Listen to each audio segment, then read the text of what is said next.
ধরে পালিত হচ্ছে রানাঘাটের মহিষমর্দিনী পুজো। প্রায় 3 শতাধিক প্রাচীন এই পুজো প্রত্যেক বছরই এই মাসে পালন করা হয় ভক্তি সহকারে। প্রায় 3 শতাধিক প্রাচীন এই পুজোর আদি কথা অনেকেই জানেন না, তবে স্থানীয় জমিদারদের এই পুজো প্রতিষ্ঠা করা বলে জানান পুজোর বর্তমান কর্মকর্তারা। এই পুজোর কর্মকর্তারা জানান তারা ছোটবেলা থেকেই মন্দিরটিকে ভাঙা জরাজীর্ণ অবস্থাতেই দেখেছিলেন। এরপর 1989 সালে নবকলেবর প্রতিষ্ঠা করে পুনরায় ধুমধাম করে পালন করা হয় এই মহিষমর্দিনী পুজো।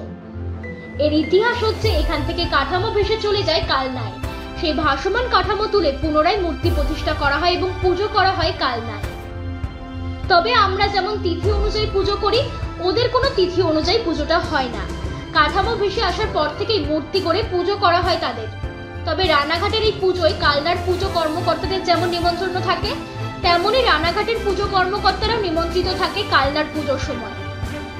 রানাঘাটের অতি প্রাচীন এই মহিষমর্দিনী পুজো দেখতে প্রায় 5 দিন ধরে ভিড় করেন স্থানীয় বাসিন্দা সহ বিভিন্ন জায়গা থেকে আসা ভক্তবৃন্দ সকলে। অষ্টমীর দিন শিব পার্বতীর বিয়ে উপলক্ষে জলসার আয়োজন করা হয় এবং নবমীর দিন নারদ ভ্রমণ করা হয় ও রানাঘাটবাসী সকলকে নিমন্ত্রণ করা হয় সেই অনুষ্ঠানে এবং আমন্ত্রিত অতিথিদের ভোজনের ব্যবস্থাও করা হয় পূজা কমিটির পক্ষ থেকে। এছাড়াও 5 দিনই থাকে বিভিন্ন ধরনের ভোগের সম্ভার। প্রায় সব মিলিয়ে বলা যেতেই পারে চৈত্র মাসের এই মহিষমর্দিনী পুজোতেও দুর্গাপুজোর স্বাদ পান আপামর রানাঘাটবাসী। এখানে মা জগজ্জননী আসেন। আজকে আমি যেটুকু জানি এই পুজো 200 বছর আগের থেকে প্রতিষ্ঠিত। মাঝখানে কোনো কারণে কিছুকাল বন্ধ হয়ে যায়। তো পরে আমি 1998 সালে আমার পূজ্যপাত দাদু, তিনি রানাঘাটে বালচৌধুরী স্কুলের মাস্টারমশাই, তিনি আমাকে আমন্ত্রণ জানান মা মহিষমর্দিনীর পুজো হবে। তা আমি এসে বুঝতে পারিনি যে মা মহিষমর্দিনীর পুজো এই সময় কেন। পরেই জানলাম যে এটি তান্ত্রিক বিধানে পুজো হয়। এটা শারদীয়া দুর্গাকল্পও নয় এবং বাসন্তী কল্পও নয়।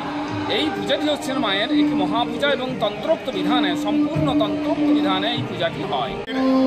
পুরনো সংস্কৃতি ঐতিহ্য যে কটি আছে তার মধ্যে অন্যতম এই মহিষমর্দিনী পূজা।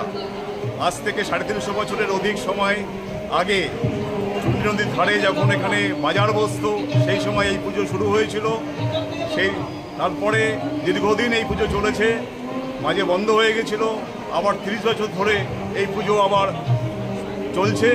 এই পুজো উপলক্ষে বিভিন্ন সাংস্কৃতিক অনুষ্ঠান, বৈশাখ প্রতিযোগিতা, দুস্থ মানুষদের মধ্যে বস্ত্র বিতরণ, বিভিন্ন রকম অনুষ্ঠান এখানে হয়।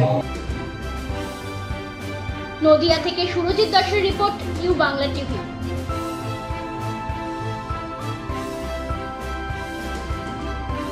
ইউ বাংলা টিভি, হৃদয় ছুঁয়ে যায়।